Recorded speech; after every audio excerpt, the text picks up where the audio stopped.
بسم اللہ الرحمن الرحیم، السلام علیکم۔ میں ہوں سبی کاظمی، آپ دیکھ رہے ہیں فیس بک اور یوٹیوب۔ آج 31 مئی اتوار کا دن ہے، پہلا ویلاگ ہے، اور ابھی تک جو اپڈیٹس آئی ہیں جو چھٹی کے دن عام طور پر نہیں آتی، میں ان کی تفصیل اور تجزیہ آپ کے سامنے رکھوں گا۔ کچھ بڑے اہم قسم کے خطرناک معاملات بھی ہیں۔ ٹرمپ جنگ کے دوسرے راؤنڈ یا امن معاہدے پر اس وقت مشکلات کا شکار ہے۔ ایک طرف ایران کے منجمد اثاثوں کا معاملہ ہے، $300 ارب فنڈ کی، ایران کے تیل کی پابندیاں ختم کرنا اور 3 دن میں معاہدے پر دستخط ہونے کی خبریں ہیں، تو دوسری طرف جنگی تیاریاں، ابنائے حرمت سمیت 24 گھنٹوں کی ڈیڈ لائن ہے، عرب امارات کا حملہ، اور یہ معاملہ اب خریداری سے لے کر جو ایٹمی ہتھیاروں کا کہاں تک پہنچ چکا ہے، کون سا ملک ایران کو نیوکلیر ہتھیار بیچ سکتا ہے اور بیچنے لگا ہے۔ جنگی اعتبار میں جو ڈرون عرب امارات کا تھا، یہ امریکہ کا نیا نکلنے کے بعد اب معاملات کس طرف ہیں۔ قطر نے بھی عرب دنیا میں پہلا ملک بنتے ہوئے ابنائے حرمت پر ایران کی ٹیکس وصولی کی حمایت کر دی، تسلیم کر لیا، اور قبضہ گروپ اسرائیل اس وقت جو ہے وہ اپنی سرحدوں میں اضافہ کر رہا ہے۔ لبنان میں قلعہ ہے، بیروت میں ایفورٹ، اس پہ انہوں نے قبضہ کیا،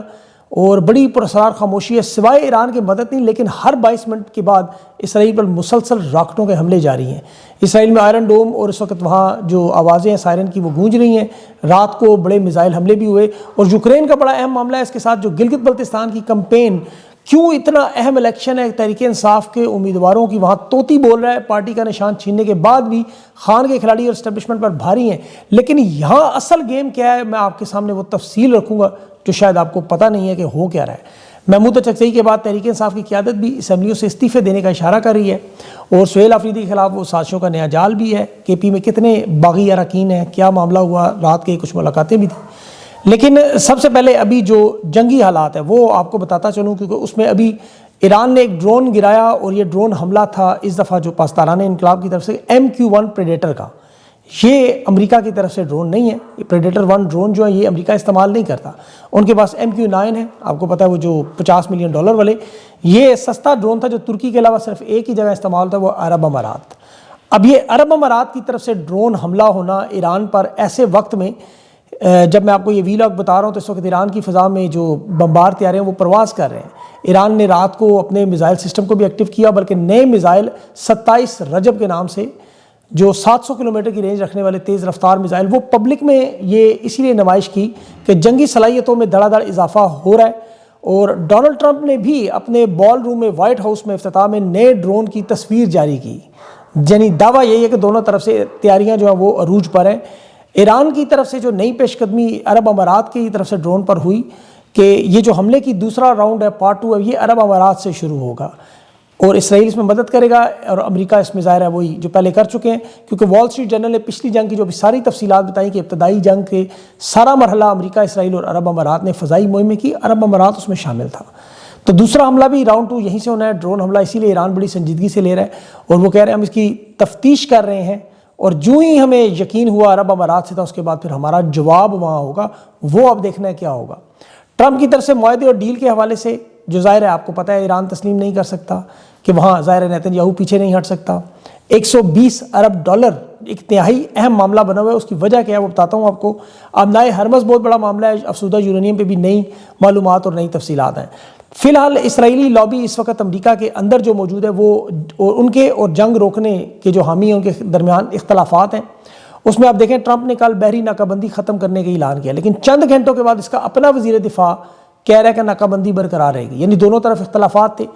اس کے بعد جو معاہدے کے اعلانات اور تفصیلات سامنے آئیں وہ بھی ظاہر ہے دونوں متفق نہیں ہیں، معاہدے کے اندر نئی ترامیم بھی ڈالی جا رہی ہیں، لیکن ان پر عمل درآمد کیسے ہوگا یہ ناممکن نظر آ رہا ہے، اور اس کے ظاہر اثرات پاکستان کی طرف ہوں گے، وہ میں آپ کو آگے چل کے پوری سازش تفصیل سے بتاؤں گا کہ اگلے ٹارگٹ میں کیا گیم کیا کھیلی جا رہی ہے۔ لیکن ابھی فی الحال جو امریکہ میں ٹرمپ نے ابھی تازہ ترین انٹرویوز دیے، بیانات دیے، معاہدوں کا ایک طرف اعلان کیا، لیکن تفصیلات جو ہے دونوں کی مختلف، دونوں متفق نہیں، معاہدہ ہے کیا کسی کو پتہ نہیں ہے، اگر پتہ ہے تو اس پر عمل درآمد کیسے ہوگا یہ نظر نہیں آ رہا۔ ٹرمپ نے کہا کہ اگلے ہفتے کے آغاز میں ایران کے ساتھ کوئی پیش رفت ہوگی، لیکن یہ سنتے سنتے کان پک گئے ہیں، ابھی تک انتظار کا ہی معاملہ چل رہا ہے۔ اور اس میں جو بڑا ٹوسٹ آیا کہ ایران کے جو جوہری ہتھیار ہیں، ایک طرف تو پہلے مطالبہ تھا کہ یہ بنانے نہیں ہیں، امریکہ کے لیے ماننا مشکل ہے، لیکن اب ٹرمپ نے جو فاکس نیوز کو انٹرویو دیا، اس نے کہا کہ اب ہم ان کے منجمد اثاثے جو بحال کریں، ہمیں سب سے بڑا خطرہ ہے کہ جوہری ہتھیار بنانے کی بجائے خرید لیے جائیں گے۔ اب یہ خطرہ افسودہ یورینیم سے صرف ہتھیار بنانے کا نہیں ہے، بلکہ سب سے بڑا خطرہ ہے کہ جو مالی معاملات شروع ہوئے، جیسے $6 ارب ایران کو ملے ہیں، تو یہ جوہری ہتھیار خریدیں گے، اور جوہری ہتھیار آپ کو پتہ ہے ایٹمی ہتھیار دنیا کے 8-9 ممالک کے پاس ہیں، روس، چین، شمالی کوریا، پاکستان، انڈیا، فرانس،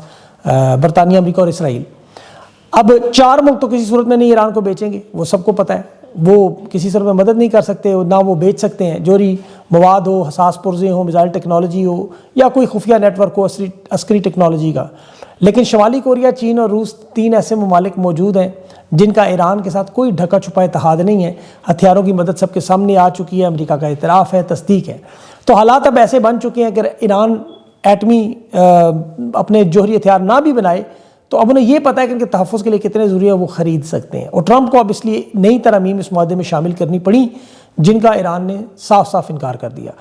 آج بھی جب اخباری رپورٹرز نے اس سے سوال پوچھا تو اس نے یہی جواب دیا جو امریکن لائیو کے پوسٹ سے ہوئی کہ 24 گھنٹے کی ڈیڈ لائن ہے، 24 گھنٹے کے بعد دنیا تاریخی بمباری دیکھے گی جو ماڈرن تاریخ میں آج تک نہیں ہوئی، ہمارے بمبار طیارے وہ مقاصد حاصل کریں گے۔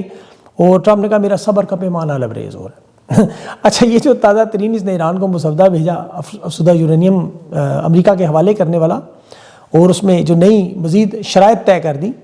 ٹرمپ نے اپنی بیٹی سے بات کرتے ہوئے لارا ٹرمپ سے کہا کہ جی معاہدہ بڑا اچھا ہے، بڑا ہی اچھا، نہ ہوا تو پھر جنگ کی شدت تو یہ بیٹی سے کر رہا ہے بات اپنی، اور یہ صبر کے پیمانے کی جو بات کرتا ہے نا کہ لبریز ہو رہا ہے۔ آپ اس کی ذرا ذہنی کیفیت دیکھیں، اس نے میڈیکل اس کا ہوا کہتا ہے میں بڑا فٹ ہوں، 14 سال کا میرا دماغ ہے، 14 سال کے بچے کی طرح کا، لیکن حالت یہ ہے کہ ایک طرف صبر لبریز ہو رہا ہے تو دوسری طرف وہ ایران کو جہاں مطلب کہتے ہیں نا وہ پیار سے نال نال ماسی نال نال چٹکیاں، وہ والا کام، کہ دوسری طرف کہہ رہا ہے کہ مجھے کوئی جلدی نہیں ہے، $300 ارب کا فنڈ بھی جاری کرنا ہے، یعنی جو ایران کو ان کی نقد رقم ہے منجمد اثاثوں کی وہ بھی، اور پابندیوں سے استثناء کا معاملہ بھی، اور دوسری طرف کہہ رہا ہے دستخط بھی نہیں کروں۔ مطلب اس نے بالکل ایسی کھچڑی پکائی ہوئی ہے کہ اس بیچارے کو خود سمجھ نہیں۔ ایران نے اسے آج ایک جواب دیا کہ اسے بڑا شوق تھا پتھر کے دور میں ہمیں بھیجنے کا،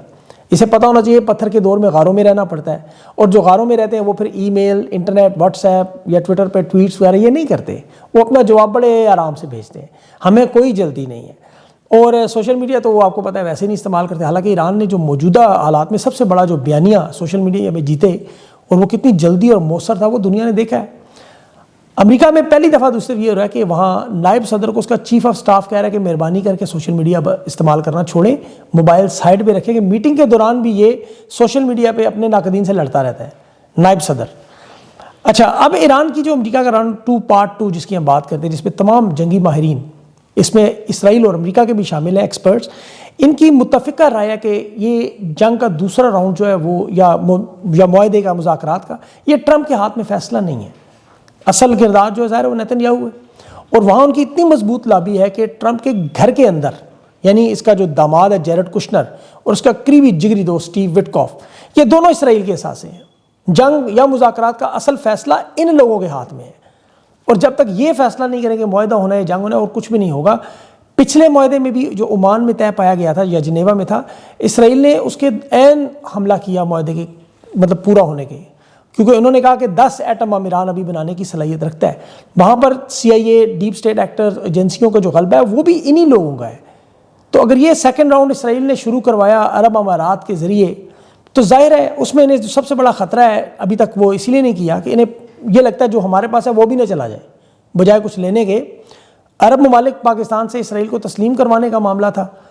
کہ مشرق وسطیٰ میں ہم اسرائیل کو امریکہ کی حیثیت دلوائیں، لیکن مسئلہ ہے نہیں، خطرہ یہ ہے کہ اگر یہ حملہ کا ناکام ہوا پچھلے 3 حملوں کی طرح تو کہیں اسرائیل کا وجود ہی نہ ختم ہو جائے۔ دیکھیں، ایران دنیا کی چوتھی بڑی طاقت جنگی اعتبار سے تسلیم ہو چکا ہے، اگر ان کے حملوں میں عرب ممالک نے ساتھ دیا تو پھر اسرائیل کے اس خطے میں رہنا ناممکن ہے۔ اب عرب ممالک نے جتنی جنگیں اسرائیل سے لڑی ماضی میں 1967 کی، اس سے پہلے وہ ایران کبھی شامل نہیں تھا، یاد رکھیں، مصر کی جنگ ہو یا عرب ممالک جو مل کے لڑتے رہے عراق، شام وغیرہ، اس وقت ایران ان کے ساتھ شامل نہیں تھا، اس وقت حکومت شاہ ایران کی تھی۔ لیکن آج جو ایران کی یہ جنگ ہے اس میں عرب دنیا نے اگر اپنا وزن پلڑے میں ڈالا، جیسے قطر نے ڈال دی ہے، میں آپ کو بتاتا ہوں آگے، عمان نے ڈال دی ہے، تو یہ اگر صرف ایران کے حملے نہ روکیں، مطلب مدد نہ کریں، صرف حملے نہ روکیں اسرائیل پہ، تو ظاہر ہے پھر ایران اکیلے یہ جنگ جیت سکتا ہے۔ ان کے پاس تو وہ سب کچھ موجود ہے کہ جو ایک بڑی جنگ کے لیے ایک تیاری ہے، اور وہ انہوں نے بارہا ثابت بھی کیا ہے۔ اب یہ ایران کی اتنی بڑی کامیابی آپ دیکھیں کہ ابنائے ہرمز پہ جو گزرنے والے جہاز ہیں، جس میں سے ایران نے جو ٹول ٹیکس رکھا ہے، وصولی رکھی ہے، اسے قطر نے آج جائز قرار دے دیا، جو پہلے کبھی نہیں تھا۔ انہوں نے کہا سر یہ تھوڑی سی بارودی سرنگیں آگے پیچھے کر لے تو کوئی اعتراض نہیں ہمیں۔ باقی عرب ممالک ایران کو وصولی دینے کے لیے تیار ہیں کہ ہمارا تیل یہاں سے نکلنے دیں، ہمیں بھی کوئی اعتراض نہیں۔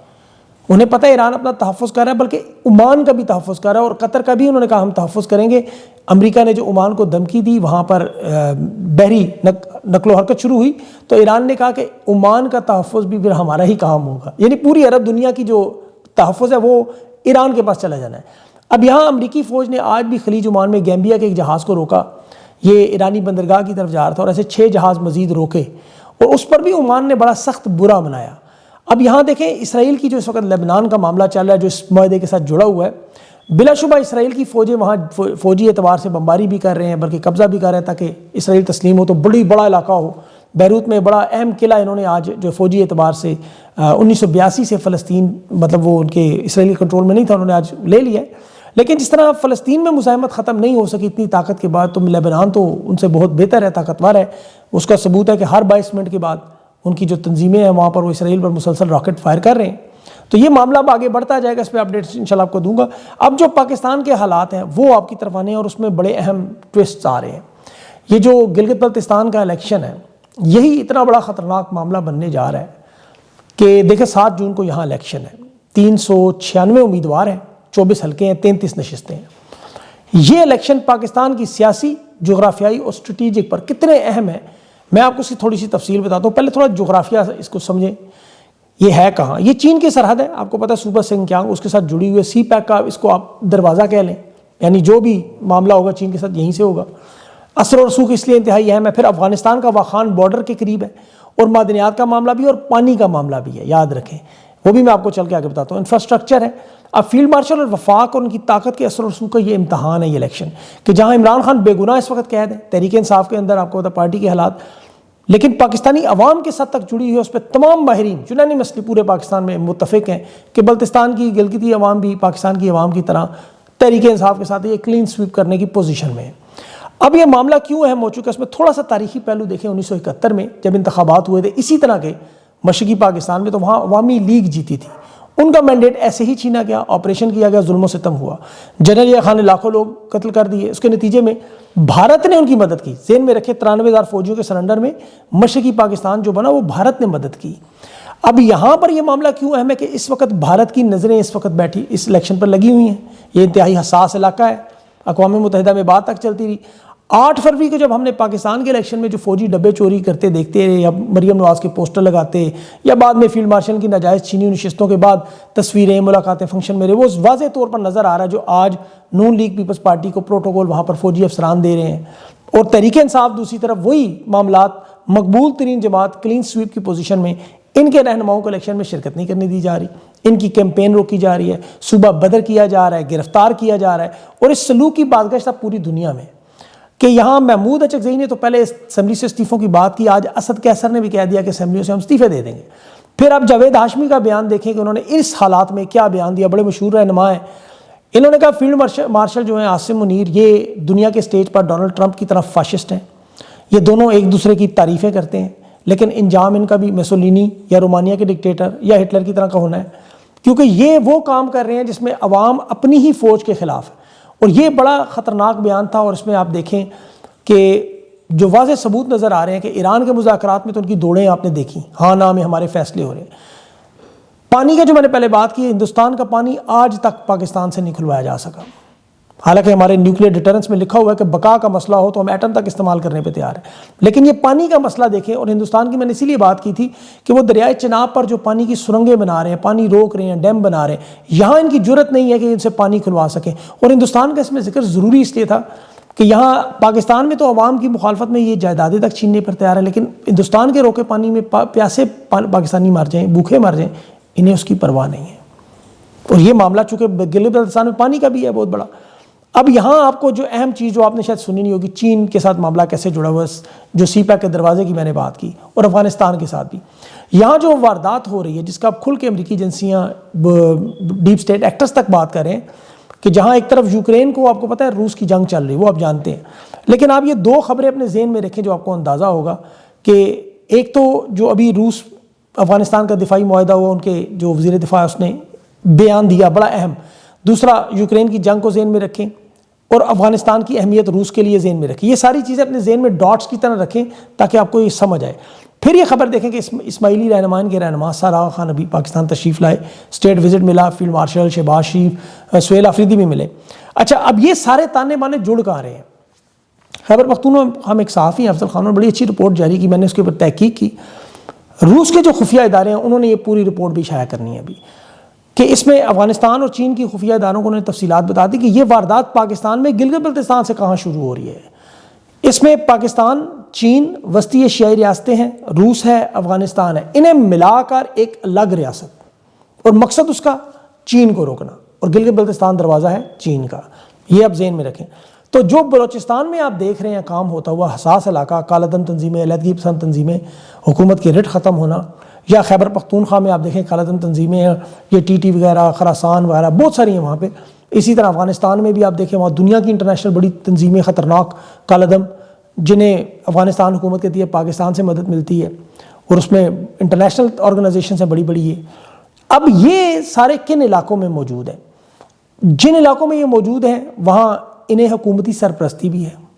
ذرا ذہن میں رکھیں۔ اور اس کے ساتھ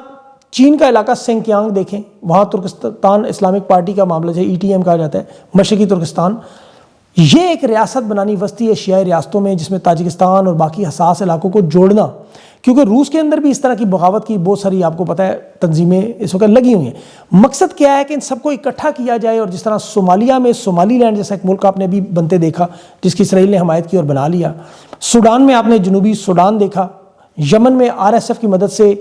یمن کے 2 ٹکڑے کیے گئے، لیبیا میں آپ دیکھ لیں 2 ٹکڑے کیے گئے، اور کیوں کیے گئے کہ تجارتی راستے ہیں، بندرگاہیں ہیں، معدنیات ہیں، وسائل ہیں، وہ چاہے پاکستان کا CPEC ہو، گوادر ہو، نایاب قیمتی معدنیات ہوں، یا قدرتی وسائل ہوں، یا جغرافیائی اعتبار سے، فوجی اعتبار سے، جیو پولیٹیکل سچویشن، یہ سارا معاملہ روس کی انٹیلیجنس نے کھول کے رکھا ہے۔ مقصد یہ یہاں پاکستان سے ہی شروع ہونا، گلگت بلتستان سے، اور ان تمام ممالک کے لوگوں کو اکٹھا کریں، وہ تمام رہنما جو علیحدگی پسند یا وہ کالعدم تنظیمیں انہیں جوڑا جائے، پھر وہ سابق رہنما جیسے افغانستان میں اشرف غنی تھے، ان جیسے لوگوں کو لا کے بے شک حکومت بھی بنا لی جائے۔ اور اس کا مقصد کیا ہے کہ امریکہ کا یہاں اثر و رسوخ ہو، اور اس میں ہندوستان، اسرائیل ظاہر کھل کے مدد کریں، بغیر جنگ لڑے یہاں مداخلت کر کے قبضہ کر لیں۔ اور یہ ذہن میں رکھیں کہ یہ دنیا کی آدھی آبادی یہاں سے زیادہ یہاں تعداد ہے، دنیا کے سب سے زیادہ وسائل موجود ہیں، تیل ہے، نایاب معدنیات ہیں، گیس ہے، جغرافیائی اعتبار ہے، اسٹریٹجک علاقے ہیں۔ اب اس میں براہ راست خیبر پختونخوا بھی متاثر ہوتا ہے، اس میں بلوچستان بھی، اور یہ کہ گلگت بلتستان بھی ہے۔ تو یہ اتنا خطرناک معاملہ ہے کہ 1971 کی تاریخ ہے دوبارہ، اس وقت تو سوشل میڈیا نہیں تھا، آپ کو پتہ ہی نہیں لگنا تھا، آج یہ ساری باتیں کھل کے سامنے آ رہی ہیں۔ اور یہی وجہ ہے کہ سہیل آفریدی کو بھی وہاں سے ہٹانے کا معاملہ ہو، چاہے درخواستوں کے ذریعے ہو، یا وہاں باغی گروپ بنائے جائیں، ان کی کوشش صرف اس وقت یہ ہے کہ پاکستان کے حالات اس طرح کے کمزور رکھے جائیں کہ ہم اس پہ دباؤ بڑھا کے بس اپنا اقتدار کا پورا کر لیں کام، اس کے بعد یہ ٹوٹتا ہے، خدا نخواستہ ٹوٹتا رہے، ہم نکل جائیں گے۔ اسی لیے یہ 2 جون کی اب جو تحریک انصاف کی شروع ہونی ہے اڈیالہ جیل کے باہر، عوامی تحریک، یہ بڑی اہم ہے، پرامن انداز میں ان کو سمجھانے کی کوشش ہے۔ اور یہ اس میں دیکھیں ڈیکوائے آپریشن کرتے ہیں کہ پرائیویٹ پس پردہ مذاکرات ہو رہے ہیں، اس میں عمران خان کی رہائی ہو جائے گی، یہ اس طرح نہیں ہوگی۔ انہیں پتہ ہے کہ عمران خان کی رہائی ان کے ہاتھوں سے چھینی جائے گی، ٹرمپ اور انٹرنیشنل اسٹیبلشمنٹ کے لیے اسی لیے ہر کام کرنے کے لیے تیار ہے۔ عوامی دباؤ لیکن جب چوکھٹ پر پہنچے، اس کی پرامن سیاسی آگ کی حدت پہنچے، تو پھر مذاکرات ہوں گے اصلی، جیسے ابھی امریکہ ایران کے آپ کے سامنے۔ اور یہ معاملہ 2 جون سے ظاہر ہے تحریک انصاف کے ہاتھ میں ہے، ابھی حالات کو کس طرف لے کے جاتے ہیں، 7 جون کے GB کے الیکشن گلگت بلتستان کے کیا حالات پیدا کرتے ہیں، یہ بڑا اہم معاملہ ہوگا۔ اور اس میں ظاہر ہے پھر جون کا بجٹ بھی آنا ہے، عوام پہلے ہی آپ کو پتہ ہے سورج ان کے لیے سوا نیزے پہ کیا ہوا ہے، اس میں جو ٹیکسز آنے والے ہیں، تو یہ حالات بہتر نظر نہیں آ رہے۔ اب یہ طاقت کے ذریعے حل کریں گے، بیٹھ کے بات چیت کے ذریعے کریں گے، یا خدا نخواستہ 1971 کی تحریک کریں گے۔ معاملہ ان کے بھی ہاتھ میں، جیسے اس وقت معاملہ ٹرمپ کے ہاتھ میں بھی ہے جو پیچھے نیتنیاہو ہوا ہے۔ تو دیکھیں اب کرتے کیا ہیں، اللہ تعالیٰ ان کو عقل دے اور پاکستان پر یہ رحم کریں، اللہ ان سے جان چھڑائے۔ اپنا خیال رکھیں، مجھے اگلے ویڈیو تک کے لیے اجازت دیں، اللہ حافظ۔